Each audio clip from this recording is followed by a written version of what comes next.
Hello, नमस्ते, नमस्कार, प्रणाम, सुप्रभात, राम राम, राधे राधे। आप सभी का स्वागत है NCERT study bye Sonu Kumar में। और आज जो हम स्टडी करने वाले हैं, ये जो चैप्टर 2 क्लास 8 का जो बचा हुआ, जो रेस्ट ऑफ ऑल मतलब जो भी बचा हुआ है इससे, उन सबको आज जो है कि डिस्कशन करेंगे। तो टॉपिक है natural vegetation and wild life. Natural vegetation and wild life, ध्यान से जो है कि समझते जाइएगा। टॉपिक का नाम क्या है?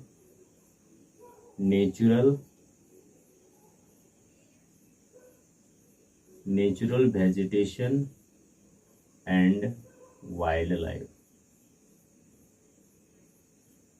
वाइल्ड लाइफ यानी प्राकृतिक वनस्पति और वन्य जीव। प्राकृतिक वनस्पति एवं वन्य जीव, ये डिस्कशन करते हैं अभी। तो क्या है कि some school children were visiting an exhibition on handicraft. कुछ स्कूल के बच्चे जो हैं एक हस्तशिल्प प्रदर्शनी का भ्रमण कर रहे हैं, ठीक ना। तो the articles in the exhibition were collected from different parts of the country. और उस प्रदर्शनी में जो सामान है वो कहां से लाया गया है? वो जो जमा किया गया है, संग्रहित किया गया है, जो देश के विभिन्न हिस्सों से लाकर वहां पर संग्रहित किया गया है। तो Mona picked up a bag and exclaimed. Mona एक बैग उठाई इस तरह से और उत्साहित होकर बोली, this is a beautiful handbag. ये एक सुंदर हैंडबैग है। Yes, it is made from jute, the teacher said. शिक्षक अध्यापक जी बोले, हाँ, यह जूट से बना हुआ है। अब क्या हुआ? Do you see those basket, lamps, sad and chairs. क्या तुम वो बास्केट, वो जो टोकरी है, वो लैम्प सैड जो है, द्वीप छत्र जो है, और वो चेयर है, उसे क्या तुम देख पा रहे हो? Those are made of canes and bamboo। वो किस चीज से मिलकर बना हुआ है? तो वे केन्स से बना हुआ है, बेंत से और बांस से बना हुआ है, ठीक ना। तो in the eastern and north eastern humid region of India, यानी भारत के पूर्वी और उत्तर पूर्वी आर्द्र भूभाग में जो है, आर्द्र भाग में क्या होता है? बम्बू जो ग्रो इन प्लेंटी, बांस का उत्पादन जो है प्रचुर मात्रा में होती है। तो जैसी बात excited to see a silk scarf, जैसी भी उत्साहित हो जाती है एक सिल्क के स्कार्फ को देखकर, यानी रेशम के दुपट्टा को देखकर। सी दिस ब्यूटीफुल स्कार्फ, ये सुंदर स्कार्फ को देखो। The teacher explained that silk is often from silkworm that is bred on mulberry trees। और फिर शिक्षक ने उसे क्या किया? वहां पर ज्ञान दिए और बताएं कि ये जो सिल्क है, रेशम की प्राप्ति रेशम के कीट से होती है, जो कि शहतूत की पत्तियों पर पाई जाती है। ये ज्ञान दी। The children understood that, बच्चे अब समझ चुके थे कि plant provide us with many different products. Plant हमें कई प्रकार के प्रोडक्ट, सामग्री देते हैं और जिसका इस्तेमाल हम लोग अपने डे टू डे लाइफ में, यानी दैनिक जीवन में करते हैं। ये है कि natural vegetation and wild life exist only in a narrow zone. ये जो प्राकृतिक वनस्पति है और ये जो वाइल्ड लाइफ है, ये कहां पर एग्जिस्ट करती है? एक संकीर्ण जोन में, एक संकीर्ण एरिया में, एक संकीर्ण क्षेत्र में। और उस संकीर्ण क्षेत्र जो होता है किसके कांटेक्ट में होता है? यानी contact between the lithosphere, hydrosphere and atmosphere, that we call biosphere. ये जो होता है हाइड्रोस्फीयर, लिथोस्फीयर, एटमॉस्फेयर के स्पर्श वाला क्षेत्र है, यानी इन सभी के बीच का क्षेत्र है, जिसे बायोस्फीयर बोलते हैं। और इसी बायोस्फीयर में पाया जाता है ये natural vegetation and wild life. तो ध्यान दीजिएगा, जैसे कि natural vegetation and wild life जो पाया जाता है, किसमें पाया जाता है? एक नैरो एरिया में पाया जाता है, एक नैरो रीजन में पाया जाता है। तो अ नैरो रीजन, और वो नैरो रीजन जो है वो किसके बीच में है? कॉन्टैक्ट बिटवीन किसके बीच में है? तो वो नैरो जो है वो लिथोस्फीयर के बीच में है। किसको बीच में है? Lithosphere, hydrosphere and the most important वो क्या है? वो है एटमॉस्फेयर। एटमॉस्फेयर। आपको बात बता दें कि लिथोस्फीयर स्थल मंडल है। लिथोस्फीयर कौन सा मंडल है बाबू? लिथोस्फीयर जो है वो स्थल मंडल है। और हाइड्रोस्फीयर जो है ये जल मंडल है। कौन सा मंडल है? हाइड्रोस्फीयर जल मंडल है। और ये एटमॉस्फेयर कौन सा मंडल है? एटमॉस्फेयर वायुमंडल है। एटमॉस्फेयर कौन मंडल है? एटमॉस्फेयर वायुमंडल है।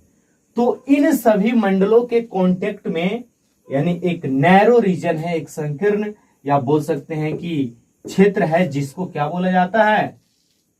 इन तीनों के कांटेक्ट में एक एरिया है जिसको बोला जाता है बायोस्फीयर बोला जाता है। क्या बोला जाता है?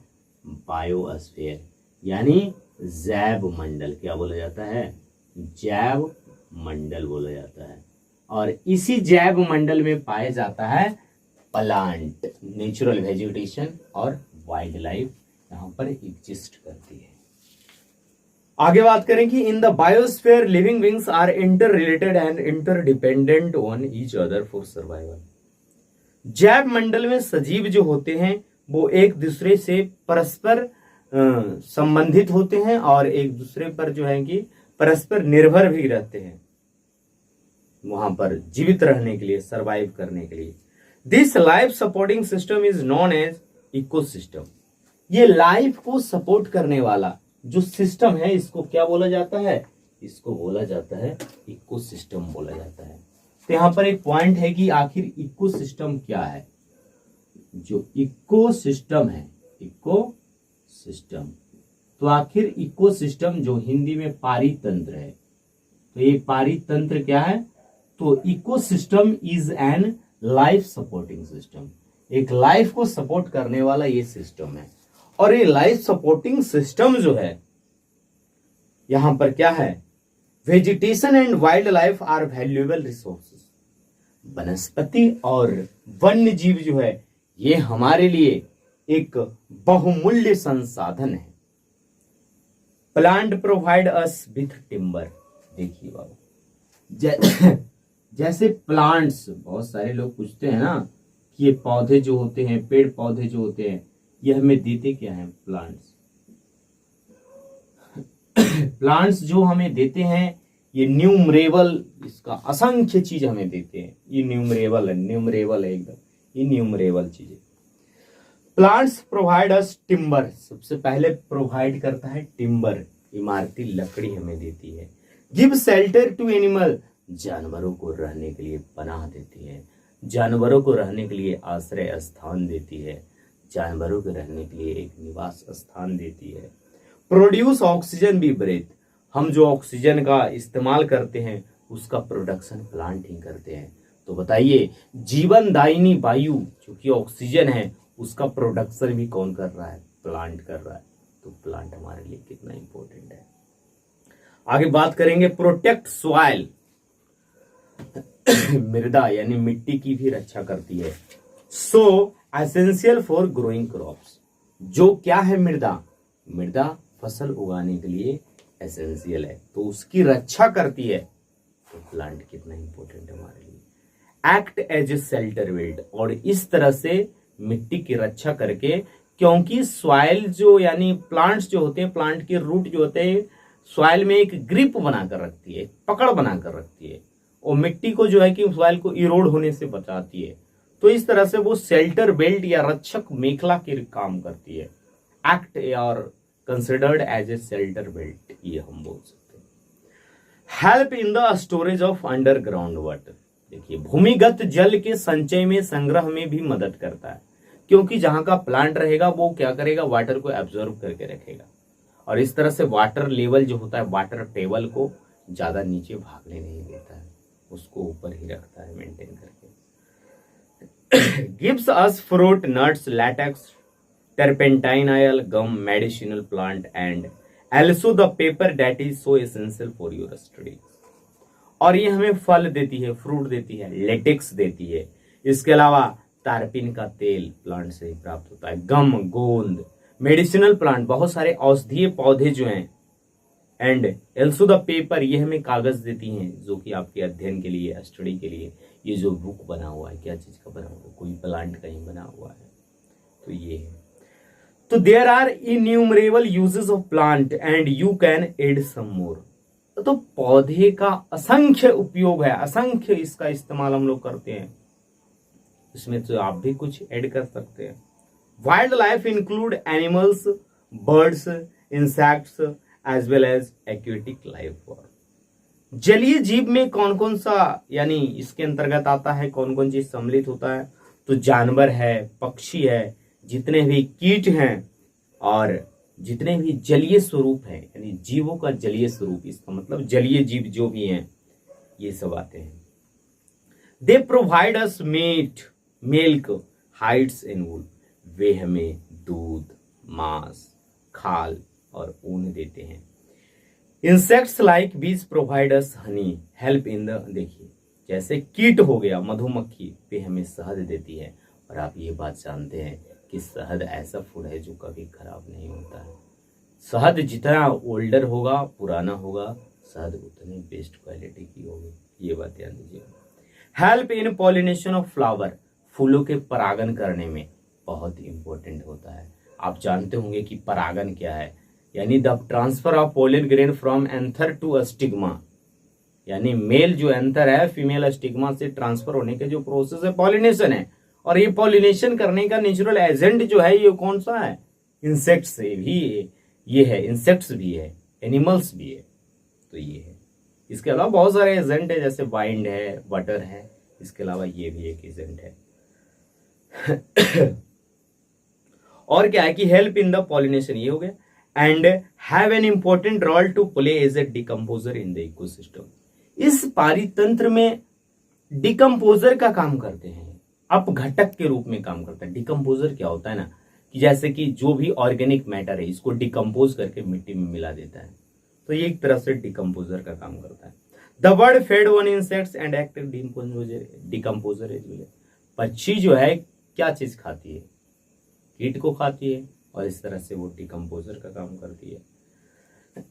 Vulture due to the ability to feed on dead life stock is a scavenger and considered a vital cleanser of the environment. देखिए अब ये दक्षता, कौशलता या वो बोलिए कि योग्यता है जो भी है वल्चर को, यानी मृत जीवों का खाने का, मृतोपपोषी है, तो मृत जीवों का खाने का जो है ये, तो इस तरह से स्कैवेंजर हो गया, अपमार्जक यानी सफाई करने वाला हो गया।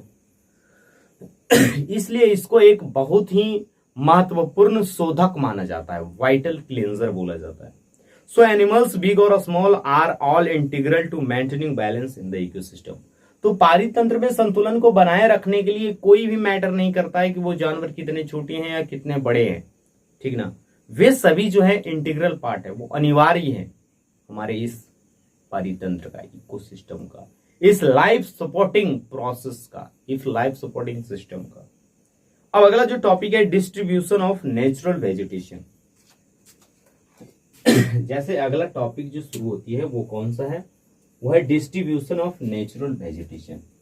डिस्ट्रीब्यूशन ऑफ नेचुरल वेजिटेशन, तो यहीं पर लिख देते हैं क्या है टॉपिक का नाम, डिस्ट्रीब्यूशन,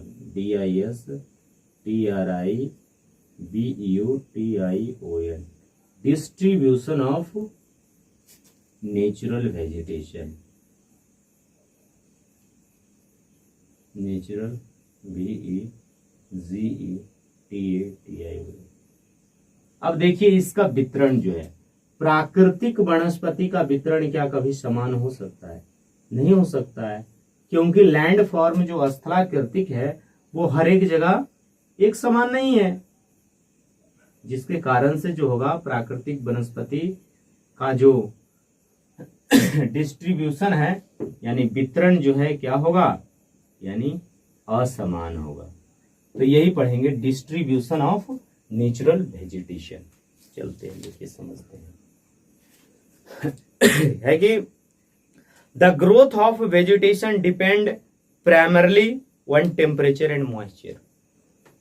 यह है कि वेजिटेशन का ग्रोथ, वनस्पति का वृद्धि विकास इस बात पर निर्भर करेगा कि उस एरिया का मुख्यतः तापमान क्या है, वहां का मॉइस्चर यानी ह्यूमिडिटी कैसी है, वहां की नमी कैसी है, ओवरऑल बोले तो वहां रेनफॉल कैसा होता है।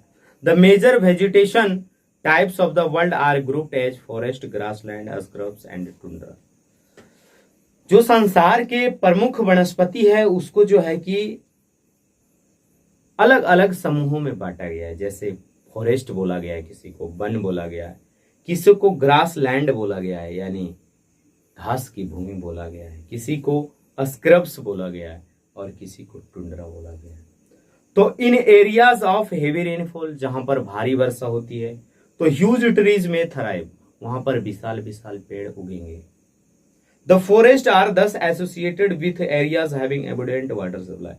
तो इस तरह से जंगल जो होते हैं प्रचुर मात्रा में, यानी प्रचुर मात्रा में उपलब्ध जो जल जहां होता है उससे संबंधित होता है विशाल विशाल ट्री।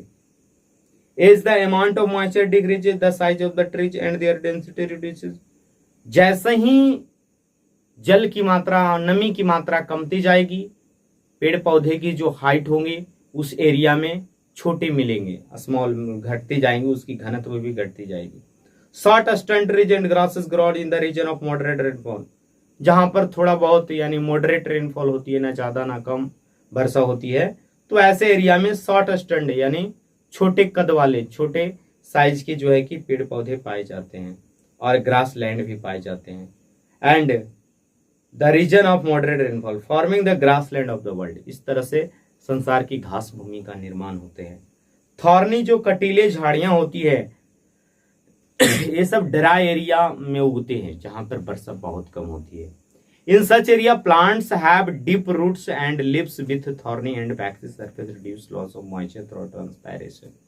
ध्यान दीजिएगा, ऐसे एरिया में पाए जाने वाले जो पौधे के रूट्स होते हैं वो बहुत ही डीप तक जाए होते हैं, गहरे डीप होते हैं। जल की तलाश में जड़ें बहुत गहरी होती चली जाती है, नीचे चली जाती है।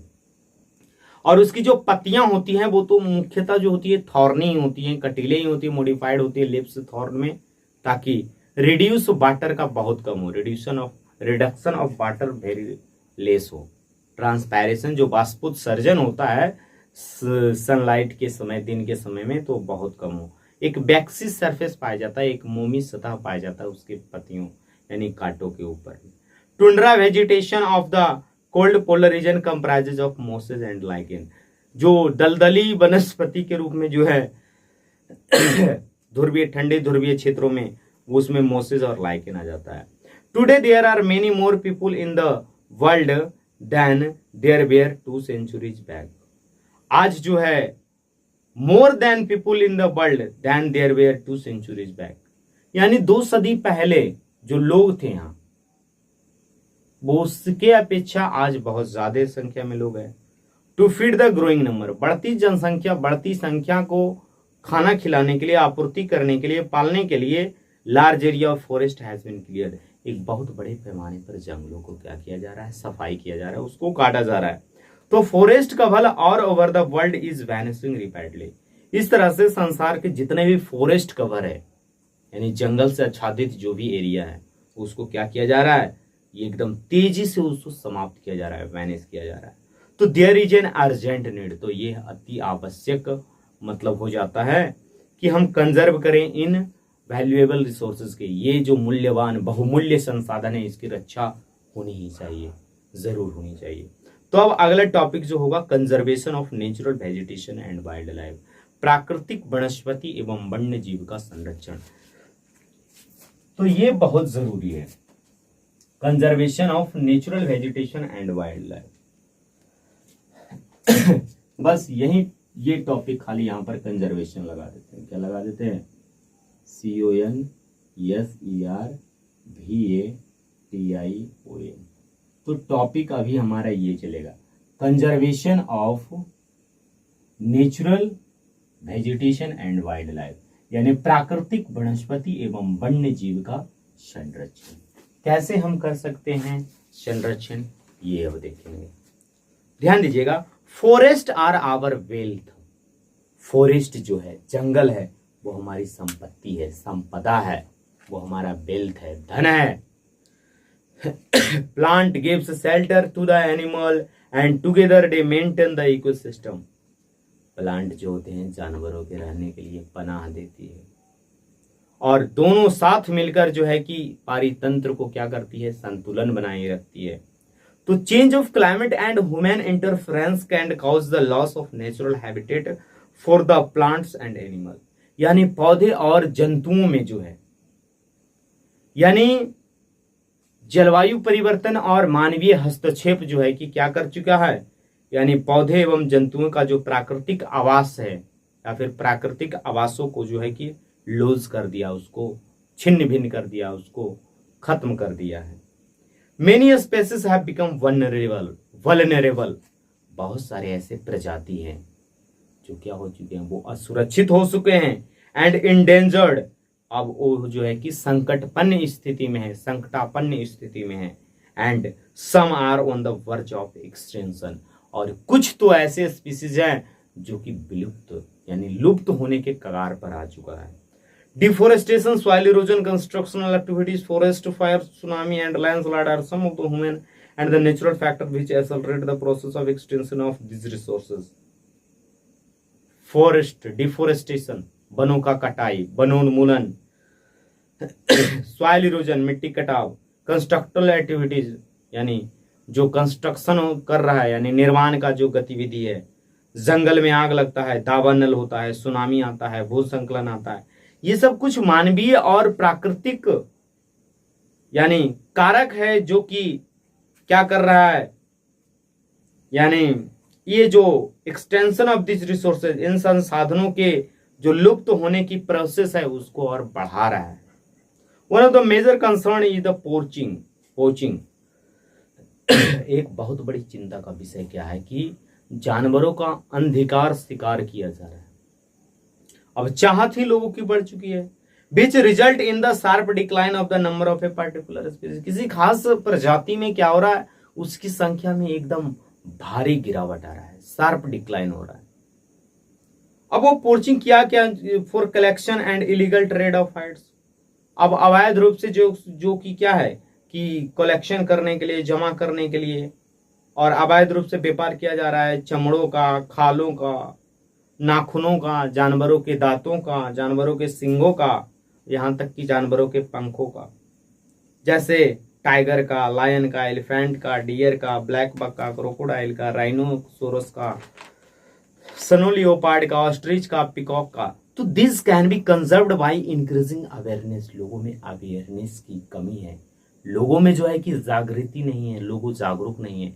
तो लोगों को जागरूक करके इसमें कमी हम लोग ला सकते हैं, एक अंतर ला सकते हैं। We can together make a difference by making awareness among the people. तो national park, wild life sanctuaries, biosphere reserve are made to protect our natural vegetation and wild life. प्राकृतिक वनस्पति एवं वन्य जीव की रक्षा करने के लिए सरकार जो है राष्ट्रीय पार्क बना रहे हैं, राष्ट्रीय उद्यान बना रहे हैं, वन्य जीव अभ्यारण्य बना रहे हैं, ये जैव मंडल नीचे बना रहे हैं ताकि इनकी रक्षा की जाए। Conservation of creeks, lakes, wetlands is necessary to save the precious resources from depletion. देखिए ये जो छिन्न होते हुए संसाधन है, बहुमूल्य संसाधन जो है, जैसे क्रीक्स जो संकीर्ण घाटियां हैं, नैरो वैल्यूज है, लैक्स झील हैं, वेटलैंड आर्द्रभूमि, इन सब की रक्षा करना बहुत ही जरूरी है। There is a balance in the environment if the relative number of the species is not disturb.